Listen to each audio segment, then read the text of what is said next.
De lui du million de personnes désormais atteintes par le Covid-19. Chérie, ça va? Oui, ça va, chérie. J'ai signé. On est couvert. Avec l'assurance Leadway Protection, assurez à votre famille un soutien financier en cas de décès, d'invalidité ou de maladie grave, y compris Covid-19. Vous prenez soin de ceux que vous aimez, nous prenons soin de vous. Souscrivez à 9 900 francs par an et recevez 500 000 francs en cas de sinistre. Rejoignez-nous. Leadway V. La loi sur le statut des commissaires de justice a été adoptée par les sénateurs à Yamoussoukro. Les professions d'huissier de justice et de commissaire-priseur sont regroupées désormais dans une profession judiciaire unique sous l'appellation de commissaire de justice. Le projet a été défendu par le garde des Sceaux, ministre de la Justice, Sansan Kambile. Comment désengorger les sites d'enrôlement pour l'obtention de la carte nationale d'identité? Plusieurs points, notamment les commissariats sont pris d'assaut par les demandeurs de la CNI. Pour soulager les requérants, d'autres sites de proximité ont été mis en place dans les quartiers par l'Office national de l'état civil et de l'identification. On enregistre une quinzaine ouverts les week-ends à Abidjan. Le dernier Conseil national de sécurité a recommandé la distribution gratuite des cache-nez aux populations. Plusieurs réseaux de distribution ont été sollicités, dont celui des officines des pharmacies. Mais quel est le mode opératoire pour en bénéficier? Toutes les pharmacies sont-elles concernées par cette opération? Élément de réponse dans ce 20h. Quel est l'état d'avancement des travaux de réhabilitation des voiries du district autonome de Yamoussoukro, la capitale politique ivoirienne? Au total, 41 km de route doivent être restaurés. Mais le coronavirus a-t-il impacté ou non le chantier?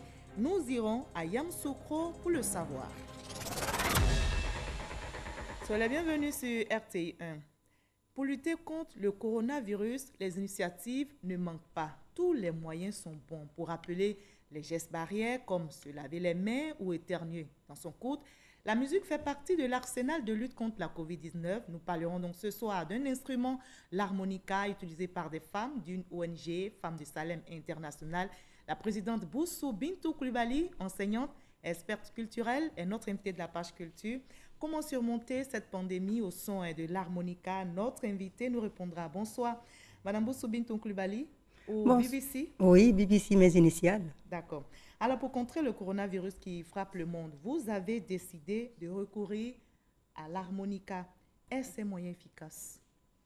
Oui, avec la survenue de la COVID-19, nous vivons des moments très difficiles.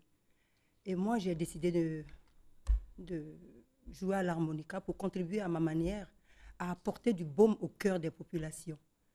Et l'harmonica est un instrument très efficace, très puissant, car il a contribué à apporter du baume, comme je l'ai dit tantôt, au cœur des populations, donc des internautes, parce que c'est sur les réseaux sociaux et que vous ça a déstressé les diffusez les notes. Justement, pour combattre le coronavirus au son de l'harmonica, vous nous en direz davantage dans la page culture. On va se retrouver dans une trentaine de minutes. À tout à l'heure, BBC. Oui, merci. La loi sur le statut des commissaires de justice a été adoptée par les sénateurs à Yamoussoukro. Les professions d'huissier de justice et de commissaire-priseur sont regroupées désormais dans une profession judiciaire unique sous l'appellation de commissaire de justice. Et le projet a été défendu par le garde des Sceaux, ministre de la Justice, Sansan Kambile. On en parle avec Kader Sogodoro. On serait tenté de dire un passage éclair pour Sansan Kambile devant les sénateurs à Yamoussoukro. L'examen d'un projet de loi modifiant la loi numéro 2018-974 du 27 décembre 2018 qui consacrait la fusion des professions de commissaires-priseurs et d'huissiers de justice pour voir naître celle des commissaires de justice. Dans la faisabilité, il a été relevé quelques problèmes d'interprétation en ce qui concerne les attributions, d'où le présent projet de modification. Il est apparu entre les membres des deux ex-professions à unifier des problèmes d'interprétation de la loi, notamment quant à l'applicabilité immédiate des nouvelles attributions des commissaires de justice, tel qu'il est écrit à la dernière phrase de l'alinéa 2 de l'article 44 qui dispose que les professionnels en activité à l'entrée en vigueur de la loi exercent l'ensemble des activités prévues à l'article 1 de la présente loi. Un projet qui est passé comme une lettre à la poste. La séance aura duré moins de 15 minutes. Le vote a été rapide, mais c'est parce que les sénateurs ont compris. Voilà, l'exposé était clair et le projet du gouvernement était également assez clair. C'était la modification des dispositions purement transitoires qui donnait lieu à diverses interprétations. Et cela a été clarifié et je m'en réjouis. Prochain rendez-vous au Sénat, le ministre Félix Anoblé. Avec lui, il sera question de la politique du gouvernement en ce qui concerne la promotion des PME. Les sénateurs veulent en savoir davantage. On reste à Yamoussoukro pour voir les routes. Quel est l'état d'avancement des travaux de réhabilitation des voiries de la capitale politique ivoirienne? Au total, 41 km de routes sont financés à hauteur de 32 milliards de francs CFA. Mais où en sommes-nous avec les travaux? Le coronavirus a-t-il impacté ou non le chantier? Élément de réponse dans ce dossier signé Kader Sogodogo. Place Jean-Paul II de Yamoussoukro. Nous sommes dans l'après-midi du mercredi 18 septembre 2019. Alassane Ouattara, président de la République, lance les travaux de réhabilitation des routes de Yamoussoukro. 37 km de bitume et 4,4 km de route en terre. L'État décaisse ainsi 32,4 milliards de francs CFA pour redonner vie à la capitale politique. Avant la route, déjà, à travers le district autonome, il était question d'infrastructures sociales. Depuis le mois de mai 2011, où j'ai été nommé gouverneur, à ce jour, ce sont 95 projets qui ont été réalisés, totalement terminés, achevés et donnés aux populations. Nous avons autour de 360 000 habitants. Sur ces 360 000 habitants, nous avons 65,5% qui ont moins de 25 ans. Et sur ces 65%, 40% ont moins de 14 ans. Vous comprendrez avec moi que nous avons priorisé donc l'éducation, la santé et le social, l'électrification, l'hydraulique villageoise et le reprofilage des routes. 4 mois avant la fin du délai d'exécution des travaux de voirie, dans un pays qui n'échappe pas au contexte mondial, la Covid-19, les choses semblent avancer sur le terrain. Yamoussoukro, jadis la belle, retrouve peu à peu les attributs d'une beauté en pleine résurrection. Cette rue part d'Abidjan et qui passe derrière l'hôtel président, entre l'hôtel président et le golf club, passe devant l'ancienne maison du PDCI, passe devant la fondation et traverse entièrement du Labourou en passant par un carrefour qu'on appelait Pont Bédier. Mais tout ce parcours-là a été totalement bitumé. La rue qui est parallèle à cette rue, qui mène au commissariat du 2e arrondissement et à un autre endroit qui s'appelle Grande École, va être totalement rebitumée aussi. Ainsi qu'encore plus bas, la rue qui passe devant le centre Moffettet et qui sort vers la mosquée va être totalement rebitumée. L'autre rue aussi qui part du carrefour de la pharmacie des mosquées et qui remonte vers la mosquée est elle aussi en train d'être totalement rebitumée. Donc le bitumage de Yamoussoukro va concerner tous les quartiers.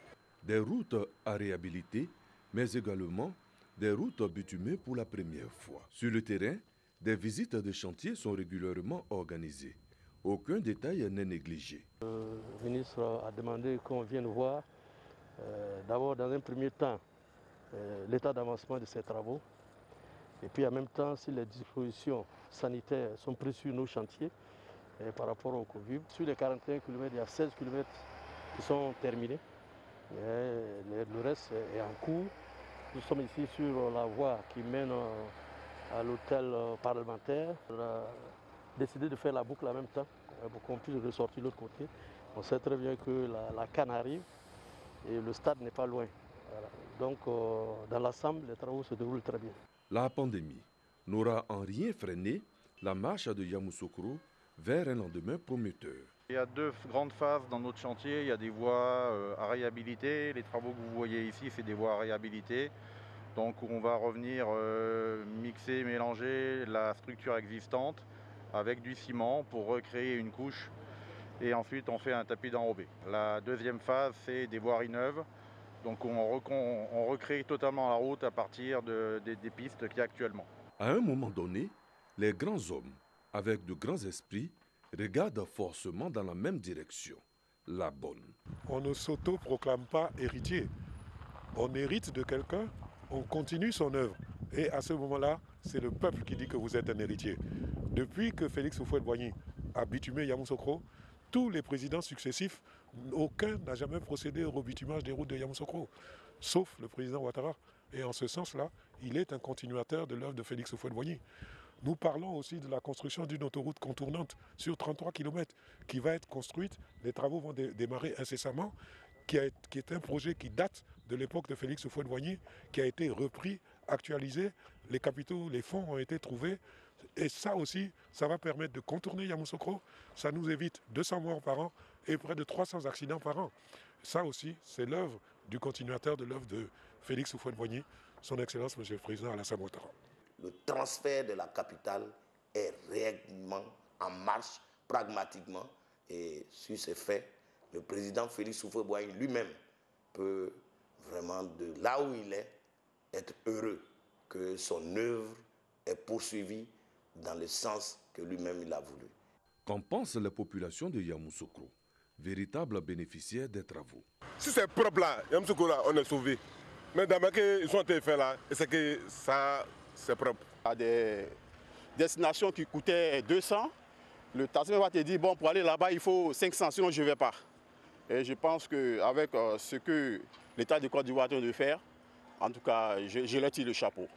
Ce n'est pas tout. Le bonheur de Yamoussoukro ne s'arrêtera pas en si bon chemin. Réhabilitation de voirie, du CHR, de l'Institut national polytechnique Félix Houphouët-Boigny, dont les résidences vont connaître une extension. La construction d'un stade flambant neuf. Les travaux de rénovation du lycée scientifique. L'amélioration et l'extension des réseaux électriques et hydrauliques. Le gouvernement est au chevet de Yamoussoukro avec de bons remèdes, les meilleurs d'ailleurs. Des travaux à la mémoire du père fondateur de la Côte d'Ivoire moderne et modèle, Félix Houphouët-Boigny, qui repose à jamais à Yamoussoukro, son village natal. Voilà, Yamoussoukro en route pour retrouver un passé glorieux. C'était un dossier signé Kader Sogodogo. Comment désengorger les sites d'enrôlement pour l'obtention de la carte nationale d'identité? Plusieurs points, notamment les commissariats, sont pris d'assaut par les demandeurs de la CNI pour soulager donc les requérants. D'autres sites de proximité ont été mis en place dans les quartiers par l'Office national de l'état civil et de l'identification. On enregistre une quinzaine ouverts le week-end à Abidjan. Didier Nguessan. 2 plateaux, cité 246 logements. Ce responsable de syndic est au Fou et au Moulin pour l'enrôlement des habitants de la cité pour la pièce nationale d'identité. 6 valises d'enrôlement, dont une pour les nouveaux demandeurs et 8 agents de l'Office national de l'état civil et de l'identification ONESI sont à leur service. On est arrivé très tôt, depuis 7 heures, tout le monde y était. On a essayé de nous organiser en procédant par les personnes les plus âgées et pour finir par les moins âgés. Et donc, ça se passe bien.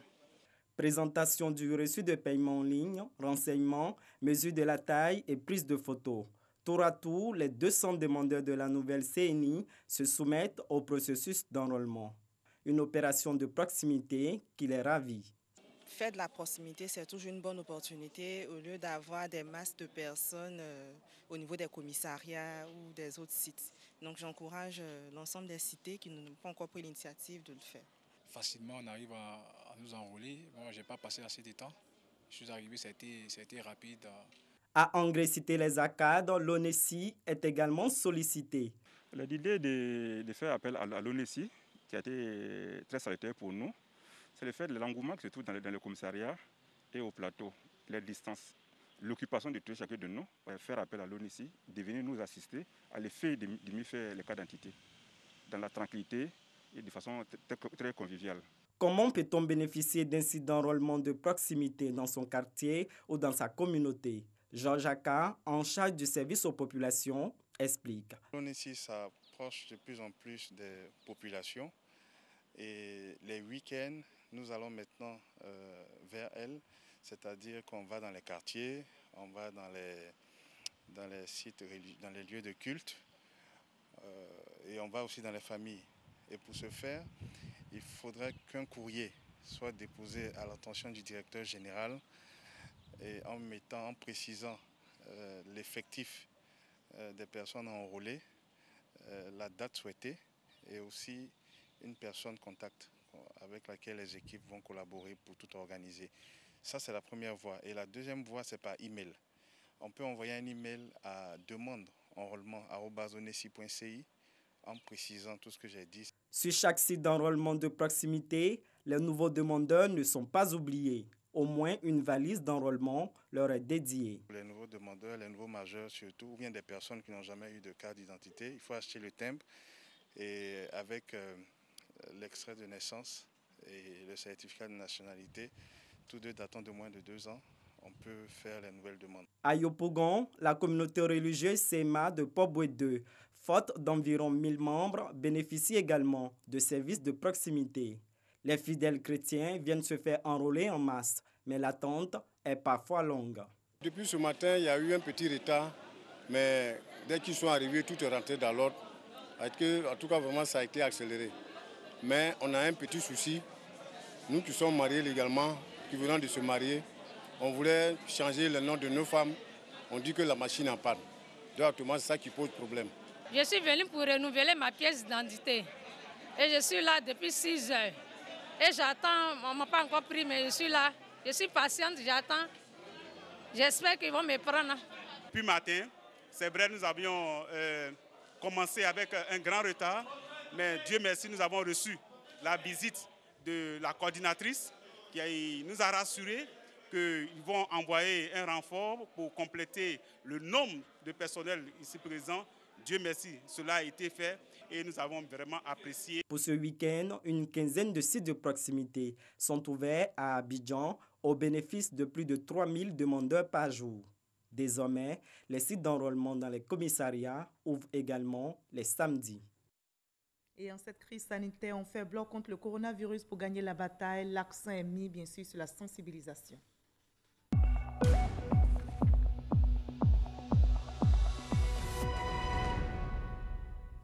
En bref, notez que le bilan sanitaire du jour concernant le coronavirus a été fait ce samedi 6 juin. On dénombre dans notre pays 126 nouveaux cas et 146 nouvelles guérisons, 0 décès à ce jour. Voilà, on continue de respecter les gestes barrières pour stopper ce virus qui touche plusieurs pays.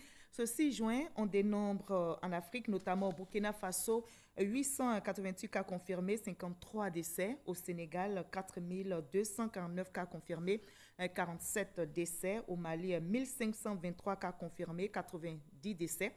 Au Ghana, 9462 cas confirmés, 44 décès. En Guinée, 4060 cas confirmés, 23 décès. Et dans le monde, on enregistre 6 921 535 cas confirmés avec 400 206 décès. Combien d'Ivoiriens ont-ils reçu le cache-nez à ce jour? Le dernier Conseil national de sécurité a recommandé, vous vous souvenez, la distribution gratuite à une grande échelle des masques aux populations. Mais comment l'opération se déroule sur le terrain? Plusieurs réseaux de distribution ont été sollicités, dont celui des officines des pharmacies. Mais quel est le mode opératoire pour en bénéficier? Toutes les pharmacies sont-elles d'ailleurs concernées par cette opération? Élément de réponse avec Cheikh Koné. Dans cette pharmacie à Bobo, ce samedi, l'heure de la fermeture prévue à 12h30 est proche. Mais les clients continuent d'affluer. Le pharmacien titulaire, Dr Ndoufou, fait ce qu'il peut pour maintenir les gestes barrières. La raison principale de cette affluence, le retrait gratuit des lots de 50 masques chirurgicaux. Ça a commencé tout doucement, 10, 20 personnes par jour. Mais là, on est à des pics de 60, 70 personnes par jour. Il y a de cela une semaine, le gouvernement a sollicité le réseau de distribution des officines de pharmacie pour offrir gratuitement des masques aux mutualistes de la MIGEFSI et de la couverture maladie universelle CEMU. Pour être bénéficiaire, il suffit d'être détenteur de ces 2 cartes et être à jour de ses cotisations. Pour sa pharmacie, Dr Ndoufou est déjà à 80 000 masques reçus du grossiste répartiteur. Plus de la moitié de ce stock est déjà écoulé. On a suffisamment de stock, en tout cas pour satisfaire la population, on a suffisamment de stock. Et au fur et à mesure que les stocks baissent, le grossiste nous le fait parvenir. Cette mère de famille a reçu l'information de l'un de ses proches. Elle vient pour constater la véracité de l'opération. Je suis très heureuse Quand j'ai entendu qu'on donnait à la pharmacie là, mais comme on n'a pas aussi, donc j'ai couru rapidement venir prendre pour moi. Pas de chance. Par contre, pour ce fonctionnaire, l'auxiliaire refuse de le servir. Donc j'étais venu retirer les masques, mais malheureusement, je suis venu avec ma carte SEMU. J'ai oublié ma carte MUJEPSI, mais en tant que fonctionnaire, je ne peux pas retirer avec ma carte SEMU. Il faut ma carte MUJEPSI. Moi, je suis en service à l'intérieur. Son numéro de sécurité, on nous dit qu'il se réfère à son matricule MUJEPSI. Voilà. Parce que déjà, on dit qu'il est fonctionnaire, donc SEMU, sa carte ne passe pas. On a eu au moins 5 cas comme ça aujourd'hui. Voilà. Mais les 5 cas, les 4 derniers cas, ils avaient leur carte MUJEPSI. Donc ils sont allés chez ma collègue là et on les a servis. Lancée depuis le vendredi 29 mai, l'opération de distribution des masques via le réseau des officines de pharmacie a démarré par les fonctionnaires de la MUJEPSI, seul admis à bénéficier de cette offre. Quelques jours plus tard, le réseau de la SEMU intègre l'opération. Seulement voilà, l'implémentation du réseau de la SEMU dans le dispositif crée des désagréments, ce qui conduit cet internaute à se fendre d'un post sur les réseaux sociaux pour partager sa déconvenue. Ce dernier, nous l'avons rencontré à Yopougon-Niangon, 48 heures plus tard, et son problème n'est toujours pas résolu. Je suis rendu donc dans la pharmacie qui est la plus proche de mon lieu d'habitation. Donc muni donc de ma carte SEMU à jour de cotisation, donc j'ai présenté à la caissière. Elle m'a dit tout simplement que la carte n'était pas autorisée, que la seule carte en vigueur qui pouvait retirer des masques chirurgicaux, c'était la carte de la MUJEPSI, donc celle des fonctionnaires. Quelques instants plus tard, Didier sera contacté par la Caisse nationale d'assurance maladie, CNAM. Il est invité à se rendre en semaine dans une pharmacie agréée pour le retrait de son lot de 50 masques. À la vérité, l'opération est simple. Muni de sa carte MUJEPSI ou de sa SEMU, le mutualiste se rend dans l'une des 500 officines de pharmacie agréées du Grand Abidjan pour le retrait de son lot. Quand le processus a démarré, il s'agissait uniquement des pharmacies qui sont sur le Grand Abidjan au nombre de 500 pharmacies qui ont signé une convention avec la MUJEPSI. Donc c'était uniquement ces 500 pharmacies qui étaient concernées par le processus.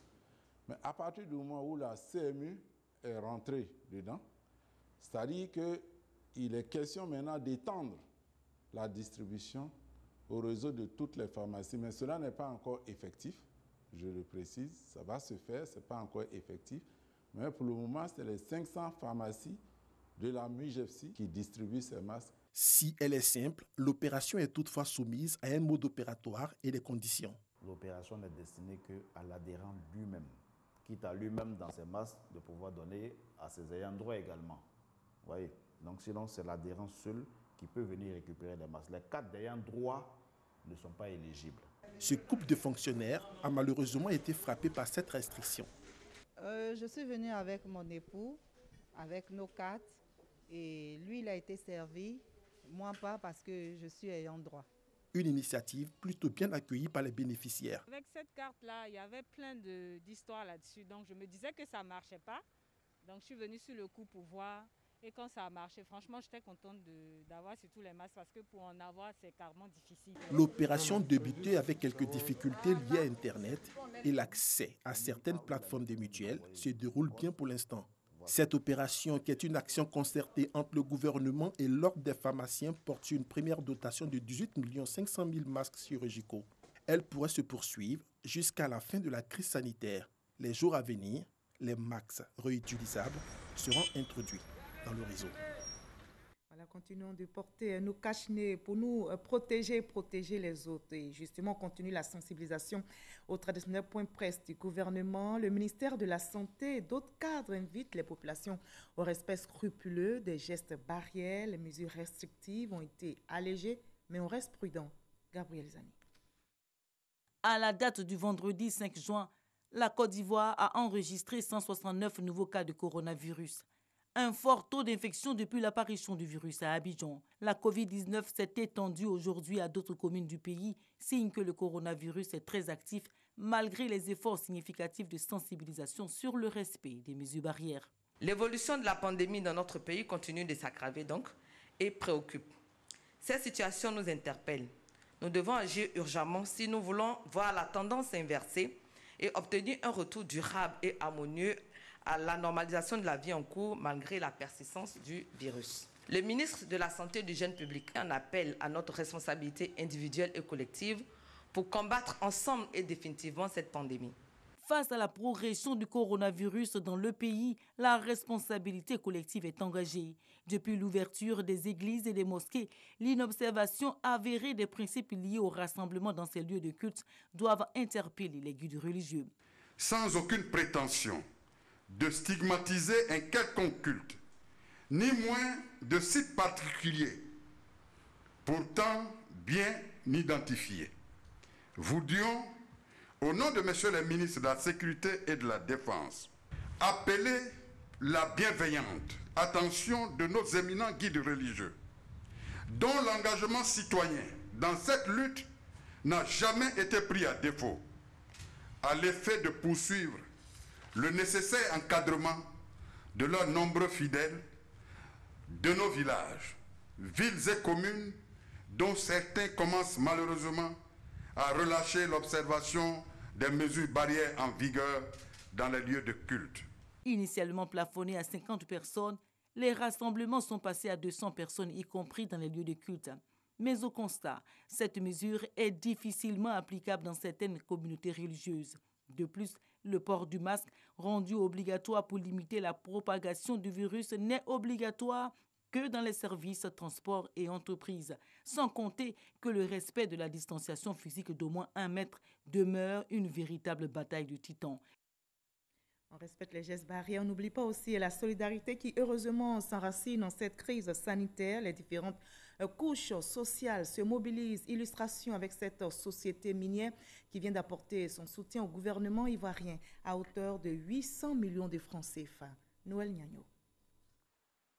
La chaîne de solidarité ivoirienne se rallonge et se spécifie pour mieux répondre à des besoins ciblés dans le cadre de la riposte contre la pandémie du coronavirus.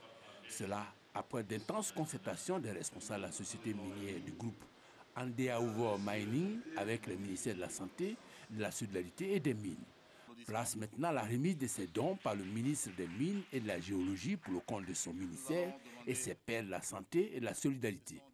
Il s'agit de 310 millions de francs CFA pour les projets prioritaires du ministère de la Santé, comprenant entre autres 4 respirateurs mobiles et 4 moniteurs multiparamètres. 200 millions de francs CFA pour le ministère de la Solidarité, de la Cohésion sociale, de la lutte contre la pauvreté, pour les projets en faveur des populations vulnérables. 240 millions pour les populations voisines des mines. Enfin, 50 millions de francs CFA en matériel d'équipement, de prévention et 244 pour le ministère des Mines. Coût total des investissements, 800 millions de francs CFA. Des voies de redevabilité obligent, le gestionnaire du sous-sol ivoirien a tenu à lever une équivoque. Sur les 800 millions, j'ai précisé 560 millions parce que nous avons une action de redevabilité. Et c'est ce que nous recevons directement et dont nous pouvons rendre compte immédiatement que nous signalons ici. Pascal Bernasconi, vice-président exécutif de Andeaouvor Mining, est revenu sur les finalités des dons. Premièrement, apporter un soutien d'urgence aux structures de santé ivoiriennes qui sont en première ligne dans la lutte contre le Covid-19. Deuxièmement, aider les personnes les plus vulnérables à relancer leurs activités économiques impactées par la pandémie au sein des communautés voisines de nos mines grâce au microcrédit. Troisièmement, soutenir les efforts du ministère de la Solidarité en faveur des plus démunis dans cette crise sanitaire. Et enfin, renforcer les capacités du ministère des Mines et de la Géologie afin de leur permettre de poursuivre leurs activités dans les meilleures conditions possibles. Des finalités qui doivent aider la Côte d'Ivoire à rebondir. Notre souci, c'est d'avoir des Ivoiriennes et des Ivoiriens et des populations qui vivent dans ce pays, qui recouvrent rapidement la santé.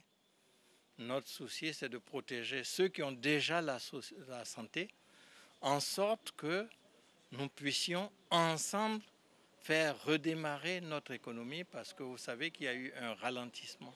La société minière du groupe Andeaouvor Mining produit 11 tonnes d'or par an, le tiers de la production nationale, et emploie 1500 personnes, dont 95% d'Ivoiriens.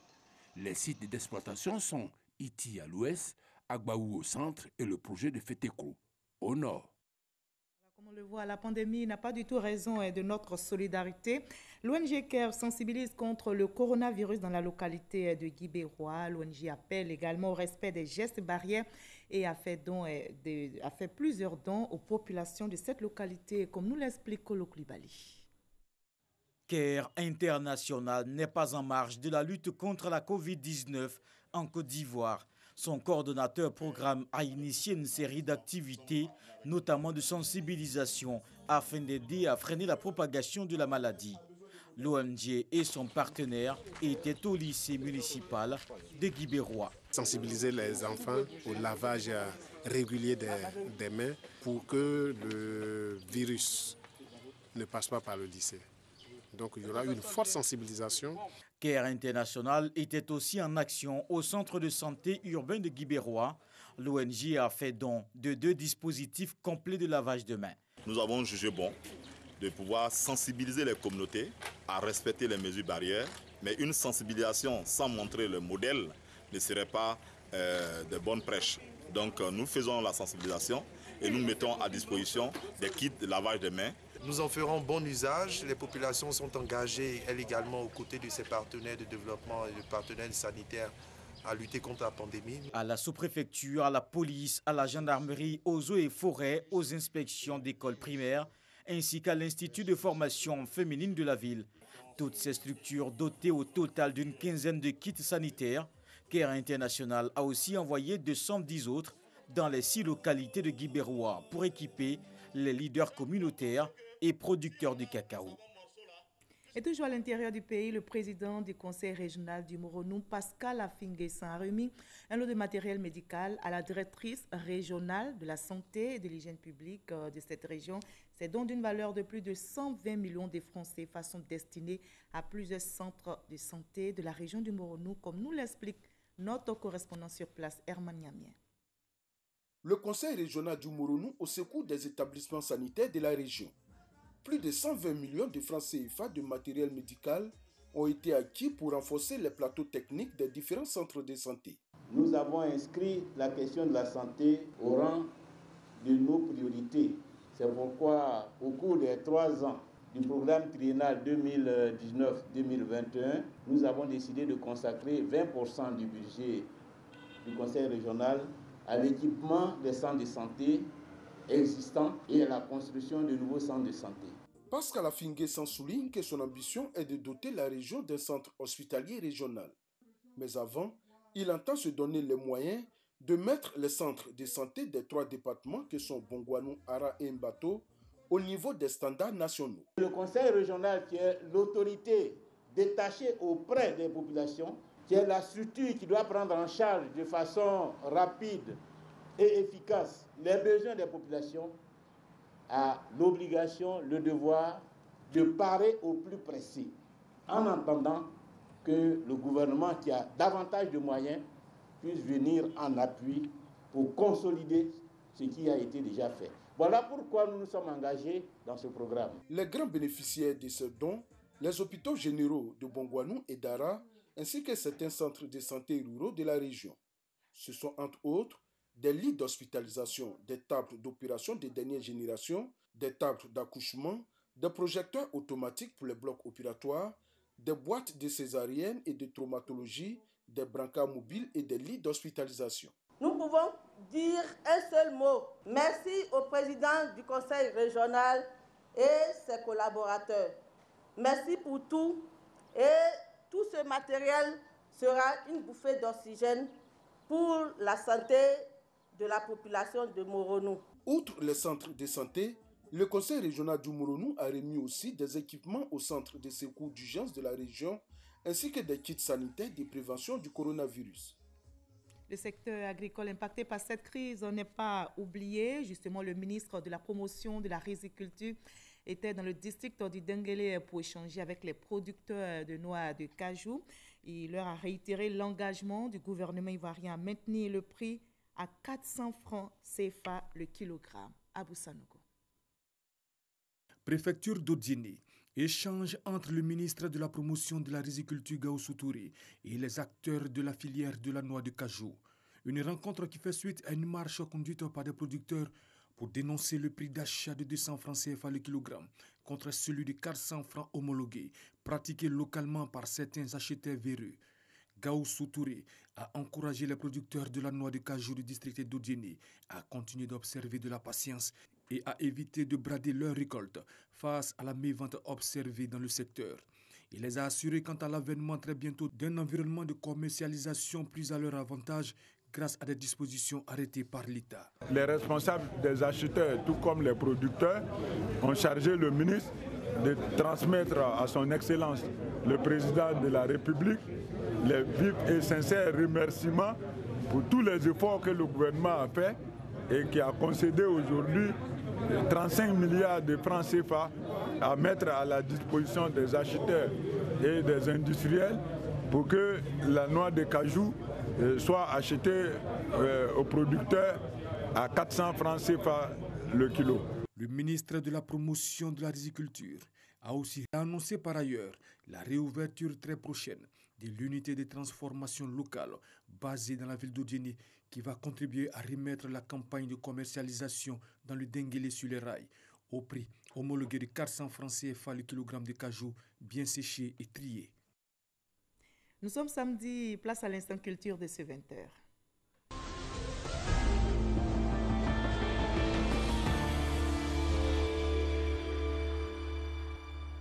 Et on en arrive à l'entretien avec notre invité de la page culture. On vous retrouve au BBC ou Bousso Bintou Coulibaly. Oui, c'est ça. Je préfère BBC. BBC, mes initiales, c'est comme ça que tout le monde m'appelle. D'accord. Alors, vous êtes enseignante, présidente d'ONG. Vous chantez, vous dansez, vous jouez de plusieurs instruments, dont l'harmonica. Et votre histoire avec la culture est assez originale, vous m'avez dit. Oui, alors je suis la présidente de l'ONG Femmes de Salem et qui œuvre pour la promotion et la défense des droits de l'enfant, de la jeune fille et de la femme. Et nous, notre cible est en milieu rural. Et donc, quand nous allons dans les hameaux et villages de Côte d'Ivoire, nous avons une manière d'entrer, de frapper à la porte de ces villages-là. Et une fois, je me suis dit, alors, pour toucher le cœur des populations, qu'est-ce qu'il faut que je fasse? Alors, je me suis dit, il faut que j'apprenne au moins 2 chants de ces régions-là avant d'y aller. Et c'est comme ça que c'est venu. Et quand on arrive et que je dis, par exemple, embêter à quelqu'un, Gogo meo, eni alila goy, ezi dodo. La personne me dit, non, c'est un chant qui n'est pas populaire, c'est qu'elle est bêtée. Et elle m'ouvre la porte, cette personne. Et nous arrivons arrivez comme ça à faire sillonner plusieurs localités ivoiriennes. Et partout, c'est comme ça. Je suis Sénoufo, née à Zenoula. Je parle parfaitement le gourou. Mon mari est abbé, donc multiculturel. Et donc, avec l'ONG, nous concilions tout ça pour que nous puissions vraiment travailler comme il se doit. Et je dirais, c'est ceci, quelque chose nous a frappé. Lorsqu'on était dans les moments chauds ici, nous avons mis en œuvre un projet des moments chauds. Oui, la crise en 2010. Oui, en 2010. J'étais couchée comme ça dans ma chambre et puis j'ai levé les yeux vers le ciel et je me suis dit, qu'est-ce que je peux apporter au plan culturel? Qu'est-ce que je peux apporter? Et tac, c'est venu à mon esprit. Je dis, bon, tout le monde sait que le nord, le sud, c'était... Moi, je suis du nord, mariée à quelqu'un du sud. Je dis, bon, qu'est-ce qu'on peut faire pour aller au nord? Et donc, j'ai dit, il fallait qu'on prenne les femmes parce que les femmes, elles savent comment faire les choses pour que les choses marchent. J'ai donc pris dans les villages du sud 10 femmes de diverses ethnies pour aller au nord, à Ouaranéré. Et ce projet a vu l'assentiment du défunt ministère de la Réconciliation et ça a été financé par la Confédération Sud parce qu'ils ont trouvé que c'était original. Et les femmes du sud ont passé 2 semaines en faisant la cuisine avec les femmes du nord, en portant les vêtements du nord, alors que celles du nord portaient les vêtements du sud. Elles allaient sur la culture. Et quand on est venu, c'était extraordinaire. Ces femmes sont aujourd'hui des jumelles. On comprend pourquoi vous jouez de plusieurs instruments, BBC. Oui. Alors, et parmi ces instruments, vous adorez l'harmonica. L'harmonica. Comment on définit cet instrument alors, que vous aimez tant et qui vous a bercé depuis Oui, l'harmonica, je vais dire que j'ai pris cet instrument-là peut-être il y a 15-20 ans en arrière et j'ai fait des recherches sur l'harmonica. J'ai vu que c'était un instrument qui a plusieurs trous Mais à côté des trous, les notes sont là. Et les sons que produit l'harmonica me font tellement de bien. Quand je suis stressée, quand je ne me sens pas bien dans ma chambre, je prends comme ça et puis je dis...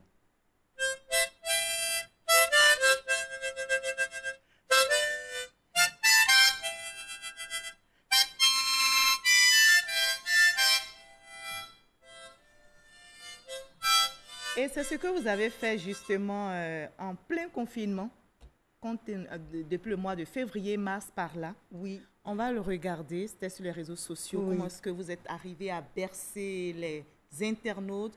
Vous leur avez lancé des messages de sensibilisation, mais à travers des notes de l'harmonica. On va regarder avec notre reporter Alexis Vaudrago et on en reparle sur ce plateau.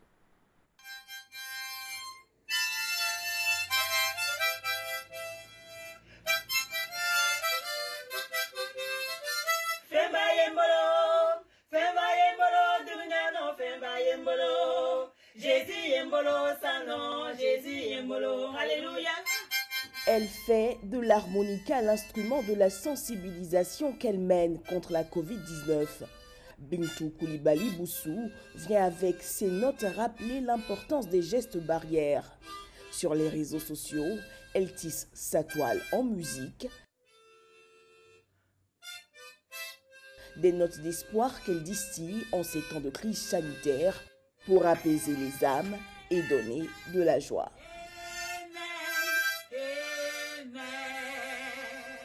Voilà, on vient de voir l'harmonica. Dites-nous les messages essentiels que vous distillez à travers ces notes. Alors, la Covid-19, sa survenue a été pour nous comme un choc. Et j'ai appelé ça comme le président français l'a dit, c'est une guerre qui nous a été livrée, une guerre atypique. Atypique parce qu'il n'y avait pas ici des chars, il n'y avait pas ici des fusils, mais il y avait un petit virus qui venait mettre tout le monde entier à genoux. Et j'étais stressée moi-même parce que quand je vois mes parents, j'appelle tout le monde mes parents, les blancs, les noirs, tout le monde. Quand je vois l'Italie où les camions passent avec des cadavres, quand je vois la France... Donc vous avez vu les limites de la science, les j'ai limites de vu l'homme. la main, j'ai vu que l'homme était incapable de juguler ce mal. Et donc, il fallait lever les yeux vers le ciel. Et c'est ainsi que de ma chambre, je me suis fait du bien moi-même. Je me suis fait du bien et j'ai dit, mais pourquoi ne mettrais-je pas cela sur les réseaux sociaux? Parce que là, si ça me fait du bien, ça pourrait faire du bien à un ami, une connaissance et tout ça. Et depuis le 27 mars, chaque jour, je mets un air nouveau, jouer à cet instrument fantastique. Et les résultats sont extraordinaires, vu le nombre de commentaires, d'encouragements que je reçois chaque jour de tout le monde entier, mais de la Côte d'Ivoire. Et il y a des témoignages. Et oui, et là, ce qui m'a impressionné, c'est qu'on n'a même pas tenu compte de la religion. C'est-à-dire, j'ai des amis de Comme quoi l'harmonica a réuni tout le monde. J'ai des amis musulmanes, musulmanes, j'ai des amis chrétiennes, en tout cas, bouddhistes, tout le monde me dit, le matin, avant d'aller faire ma prière, je vois si tu n'as pas mis un air nouveau. Justement parce que l'harmonica a bien sûr une histoire. Oui. Alors, j'ai fait des recherches et j'ai vu que la première forme d'harmonica, c'était en Chine, en l'an 3000 avant Jésus-Christ. Et la paternité de la création, de l'invention de l'harmonica est beaucoup discutée aujourd'hui, enfin, en son temps. Et il y a un monsieur qui dit, c'est lui qui a... Enfin, il s'appelle Friedrich, un Allemand. Il dit qu'il est l'inventeur de l'harmonica. Il y en a qui disent, non, ce n'est pas toi, parce que déjà avant toi, à Vienne, on a découvert les traces de l'harmonica. Et il y a eu beaucoup de personnes. Un certain Richter, il est bohémien, qui a créé aussi une forme d'harmonica. Mais celui qui a créé, qui m'a impacté, c'est le dernier en date. Et c'est sa femme qui l'a obligé à se mettre à la fabrication de l'harmonica. Il n'était pas un fabricant d'instruments à musique, de musique. Il était plutôt horloger. Mais il arrivait... Non, il était horloger et en son temps, nous sommes en 1827. Et ce monsieur, quand sa femme lui a dit, ce monsieur donc a... Parce que c'était un bijou en son temps, l'harmonica. Et donc, quand les femmes portent leurs bijoux, les messieurs, ils attrapent ceci et ils se promènent avec. C'était un bijou. D'accord. Vous avez le moment, 2 secondes seulement, 5 secondes plus, je suis gentille. Alors, fredonnez quelque chose. Parce que vous jouez de l'harmonica, de l'aoko, il y a plusieurs instruments ici. Ça, c'est le oufé, en pays bété. Et ça, c'est l'aoko. Oui. Et puis ça, c'est chez moi, mon mari. Comme quoi vous avez sillonné toute la Côte d'Ivoire. Et on n'a pas tout emmené ici. Et comment on peut conclure? On peut conclure en disant ceci. J'appelle des femmes à se joindre à moi. J'appelle l'État de Côte d'Ivoire à jeter les regards sur ce que nous faisons. Parce que ce que nous faisons fait du bien. Fait du bien. Et ça fait du bien aux Ivoiriens. Et ça fait du bien aux Ivoiriens. Qui vous regardent. Qui nous regardent. Et je dirais ceci.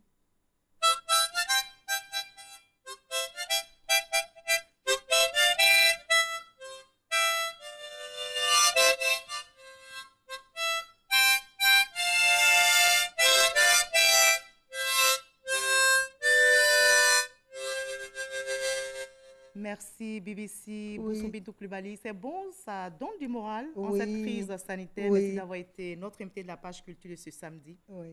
La musique, par ses vertus éducatives et apaisantes, joue sa partition en cette crise. Elle adoucit les mœurs, dit-on, et le message passe avec une note d'espoir. Gardons donc espoir dans la lutte contre le coronavirus et ces nombreuses femmes qui seront célébrées comme BBC, comme moi, comme vous, comme toutes les femmes qui nous regardent, elles seront célébrées demain. On va voir déjà l'anticipation de cette fête. C'était au ministère de la Solidarité avec Astou Touré. La solidarité, une valeur citoyenne pour une Côte d'Ivoire paisible. Ces mots, bien plus que leitmotiv, sont une vision que partage Mariatou Koné avec la Côte d'Ivoire, mais en particulier avec ses proches collaborateurs. En cette journée de célébration de la fête des mères, la ministre de la Solidarité, de la Cohésion sociale et de la lutte contre la pauvreté a tenu à marquer sa reconnaissance à ses collaboratrices. Une célébration dans le strict respect des mesures barrières. Au ministère de la Solidarité, de la Cohésion sociale et de la lutte contre la pauvreté, nous formons d'abord une famille. Et la famille se réunit quelles que soient les situations. C'est vrai que nous sommes en période de Covid. On aurait pu remettre le cadeau de chaque maman à son lieu de travail. Mais nous avons voulu, même si ce n'est pas une cérémonie grandiose, faire en sorte que la famille se retrouve. Que cette chaleur familiale-là ne nous manque pas. Mariatou Koné en a profité pour les exhorter à être des ambassadrices pour des élections apaisées. En tant que femme, en tant que mère, en tant que sœur, en tant que fille, que chacune, en cette année électorale, que chacune puisse parler à ses enfants, à son époux, à ses frères, à ses sœurs, afin que les élections qui arrivent soient des élections apaisées. Et la Côte d'Ivoire sera heureuse si au soir du 31 octobre 2020, nous sortons de ces élections sans violence, sans heurts, sans agitation, et qu'au soir donc du 31 octobre 2020, ce soit la démocratie qui triomphe, main dans la main. Des femmes du cabinet à celles du service d'hygiène, toutes ont reçu des présents des mains de la première responsable de ce ministère. C'est une bonne chose qu'aujourd'hui, en ce jour qui commémore les mères, qu'elle ait autour d'elle toutes les mères, toutes les femmes de ce ministère pour que ce geste qu'elle vient de faire à notre endroit, que cela soit quand même connu et même gravé dans nos esprits. En plus de les exhorter à la paix et à la cohésion sociale, Mariatou Koné a insisté sur le strict respect des mesures barrières dans les différents ménages afin de bouter hors du pays cette pandémie mortelle. Voilà, le ministère de la Solidarité a donné le ton de la fête des mères. L'ONG Bloom a aussi donné le sourire à 200 femmes issues de 20 quartiers de la commune de Yopougon. La présidente de cette organisation a fait des dons composés de pagnes et de kits alimentaires à l'occasion de la fête des mères qui sera célébrée donc demain dimanche. En plus des cadeaux, 15 femmes ont également bénéficié de chèques pour financer leurs activités dans le cadre de l'autonomisation. Je souhaite bonne fête à toutes les mamans qui suivent RTI 1. Retrouvez Kolo Coulibaly à 23h. Moi, je vous donne rendez-vous avec plaisir demain 20h.